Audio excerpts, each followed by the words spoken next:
I've been sick since June 7th. I mean, May 7th. But anyway, it doesn't matter. We're here today. We're here with the miserable liberal and Ron Placone. I'm miserable. Howdy, howdy. And we have, the horribleness that's been happening in Gaza, right? There's an open-air prison, Israeli occupation, and they're starting to protest against it. And so the way that Israel has responded to the Palestinians protesting against their having to live in an open-air prison is by shooting them with snipers. We've told you that. So that's how they're handling it. So it's, the most disgusting human rights violations, if you want to call out and out murdering people. And what kind of people are they murdering? Well, so there's been people been going to give first aid to the wounded, right? So here's one of them. أول شيء أهلا وسهلا فيكم. طبعا اسمي رزان النجار. Razan El Najjar. That's how you say it. Razan El Najjar. So she's going to tell you what she's been doing. امبارح أول يوم كان لي من الساعة 7 الصبح للساعة 8 المساء.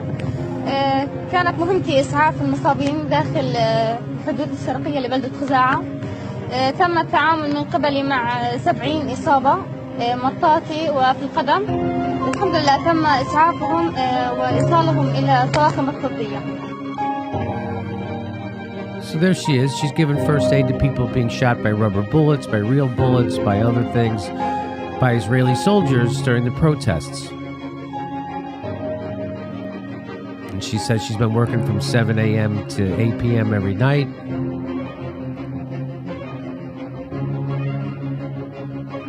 I wish I had a better quality video of this.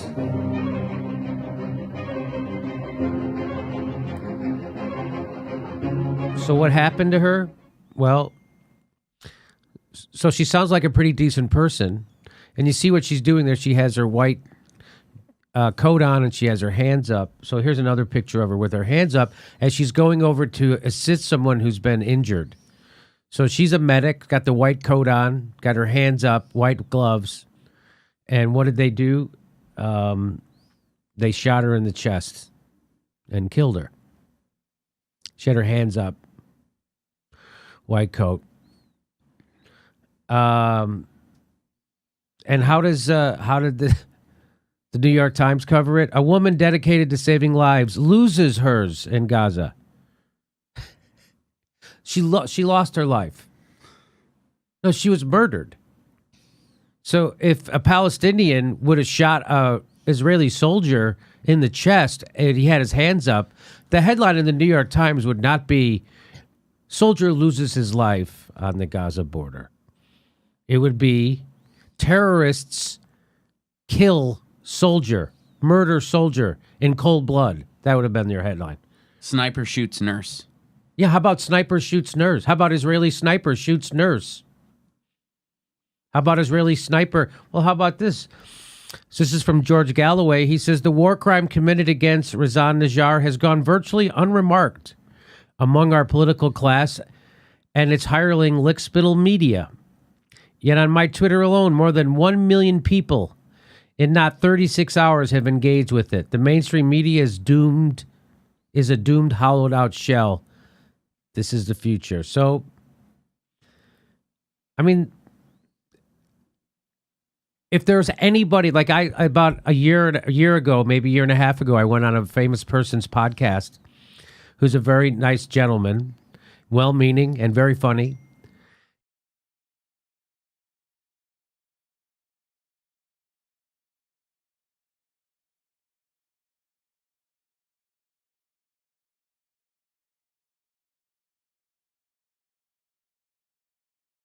Was Hitler, and that he had weapons of mass destruction.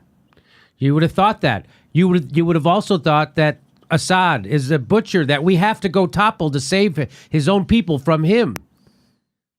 You wouldn't know that we actually started that war in Syria. The CIA funded terrorists to topple Assad, right? So when we don't like someone, we overthrow them, like we did in Iran. We don't like democracies. Meaning, when I say we, I mean the intelligence community in the United States, the CIA. and our governments. So I understand. I went on a show and he was screaming at me that, we've got to help those people in Syria, which is exactly what the permanent state, the intelligence community, the CIA, and the military-industrial complex wanted you to think. But every independent journalist has gone over there, has showed this is ridiculous. And now we know, from many, many different sources, that the United States, one of them being the Washington Post, is that the United States CIA funded terrorists to overthrow Assad. That's what this is all about. And of course, Professor Jeffrey Sachs went on MSNBC's Morning Joe Ball and leveled everybody, saying that we made this mess in Syria. So what I'm saying is, if you still think that what we're doing in Syria or Libya or Afghanistan or Iraq or Niger or Somalia or Yemen has anything to do with helping people because we care about people, well, this should disabuse you of those stupid notions, right? Mm-hmm. Stuff like this, just the out-and-out slaughter of people on the Gaza border by Israeli soldier snipers. Also, I'll give you this. This is from the Quds News Network, QUDS. No wonder that Palestinian paramedic Razan Ashraf Najjar was killed by Israeli war criminals on the same day that Nikki Haley vetoed the UNSC draft resolution for international protection of people of Palestine. U.S. voted against a draft resolution in the UNSC, United Nations Security Council, calling for protection of Palestinian demonstrators in the Gaza Strip. She voted against it. So if you still have this idea that the United States pushes humanitarian agenda anywhere, what we push is a military-industrial complex agenda, bankers' agenda, and fossil fuel companies' agendas. And what do we use to push that agenda? Our military. So this should disabuse you of any of those ideas if you still think that. That's why I brought up that podcast I went on about a year ago. I would say 80% of the people who call themselves the resistance buy into the government's narrative.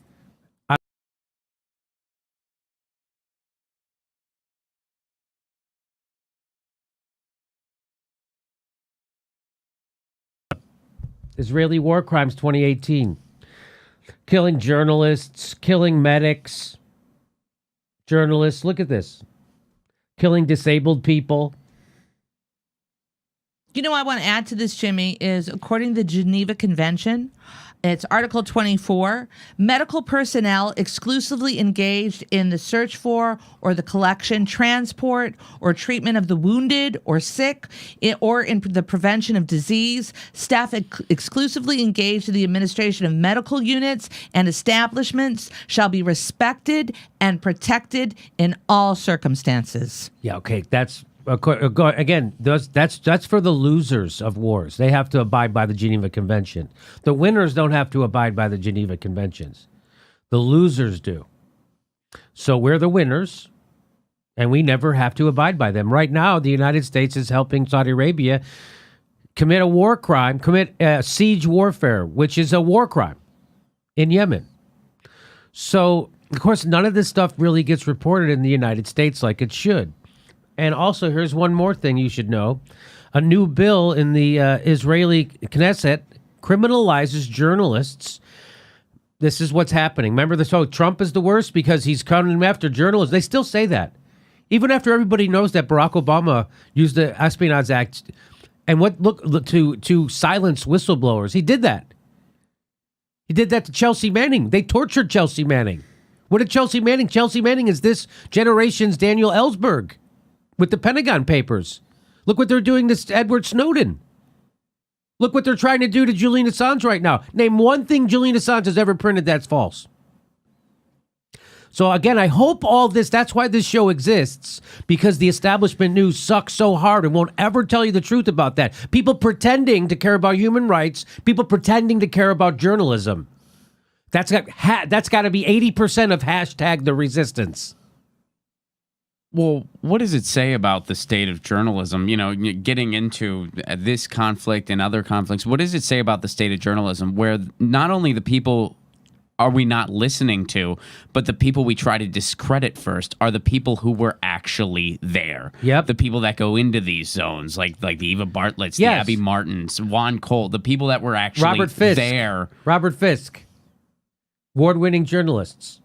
Yeah, those are the people that should have the biggest platforms because they were there. Right. Well, you know, the people who should have the biggest platforms, maybe the people who got the Iraq War right, like Phil Donahue. Mm-hmm. Where is he? You think they would have him on every day.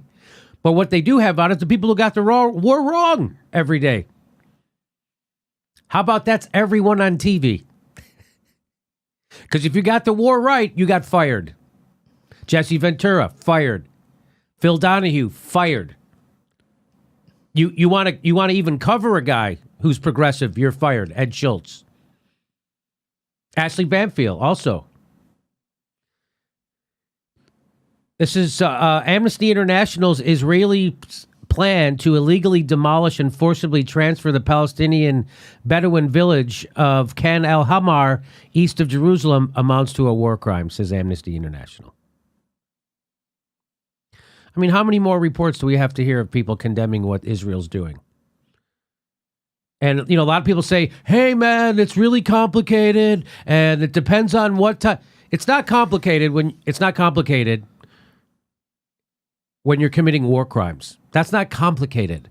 It's not complicated when the people are living in an open-air prison, when you live in an apartheid state. That's not complicated. It's not complicated when you're shooting journalists, when you're shooting nurses, medics. It's not complicated. When you're shooting unarmed protesters, it's not complicated. A lot of people like to apologize for Israel. And so, of course, and the MSNBC even let Chris Hayes tell the truth about Gaza for 3 minutes one time. That was like, hey, all right. You could keep your $30,000 a day and do 3 minutes on Gaza. So I wanted to report that story just because of what George Galloway said, that it's not being reported. Just, look,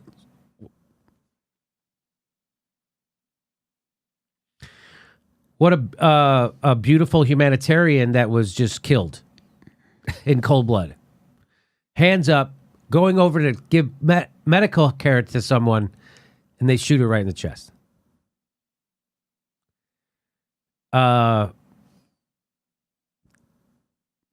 You know, it's stories like this. And so we're doing it over there. We're allowing it to happen over there, and it's also happening here at home. So that's why cops get to kill people with impunity in the United States. So whatever we do to someone over there, as David Feldman has said, we're going to do to ourselves. And we're already doing it. And our news media is worthless. Worthless. So I wanted to, it's a sad, sad story. And I hate having to report. It's like most mornings I wake up, I don't even want to go on Twitter. Not because of the stupid things people say about me, but because of how horrible reality is. And how everyone's just sitting there and letting it happen.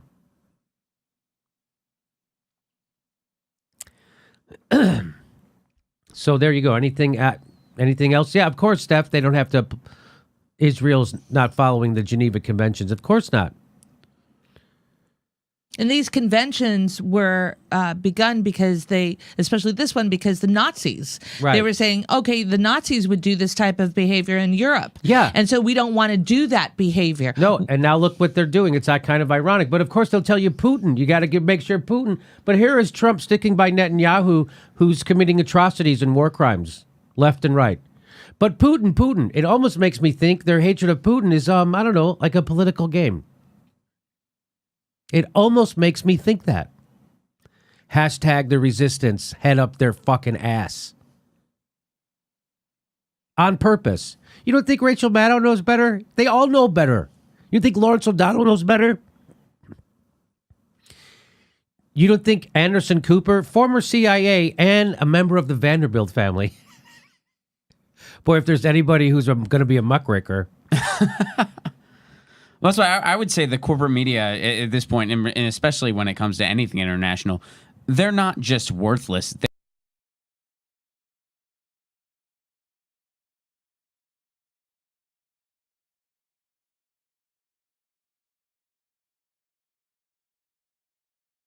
Banks.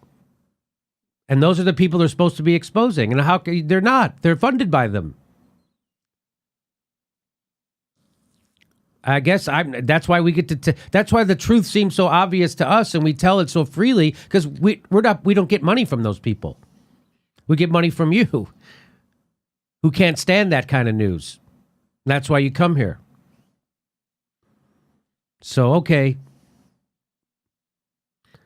So the silver lining, if there is one, or if you can make some lemonade out of this horrible, horrible situation, is that you can point to this when people think that the United States is out there doing humanitarian work. You can do that. You can point to this and say, if we really gave a shit about anybody, why wouldn't we be doing something? Because we don't. In fact, we do the exact opposite. We vote against protecting people. Our next live Jimmy Dore show is July 1st in Portland, Oregon, and July 15th in Chicago, Illinois. We're doing a live show July 15th in Chicago, Illinois. Go to a link right there for all the tickets to all the live Jimmy Dore shows. Plus, if you can help become a premium member, we give you hours of bonus material every week. Become a patron or a premium member. And if you're on Steam It, we're steaming it right now. Plus, every Saturday, we do a live Super Solid Chat Saturday where it's a live stream and you can ask us questions and we'll answer them back. Every Saturday, 2 p.m. Pacific time. Thanks for your support.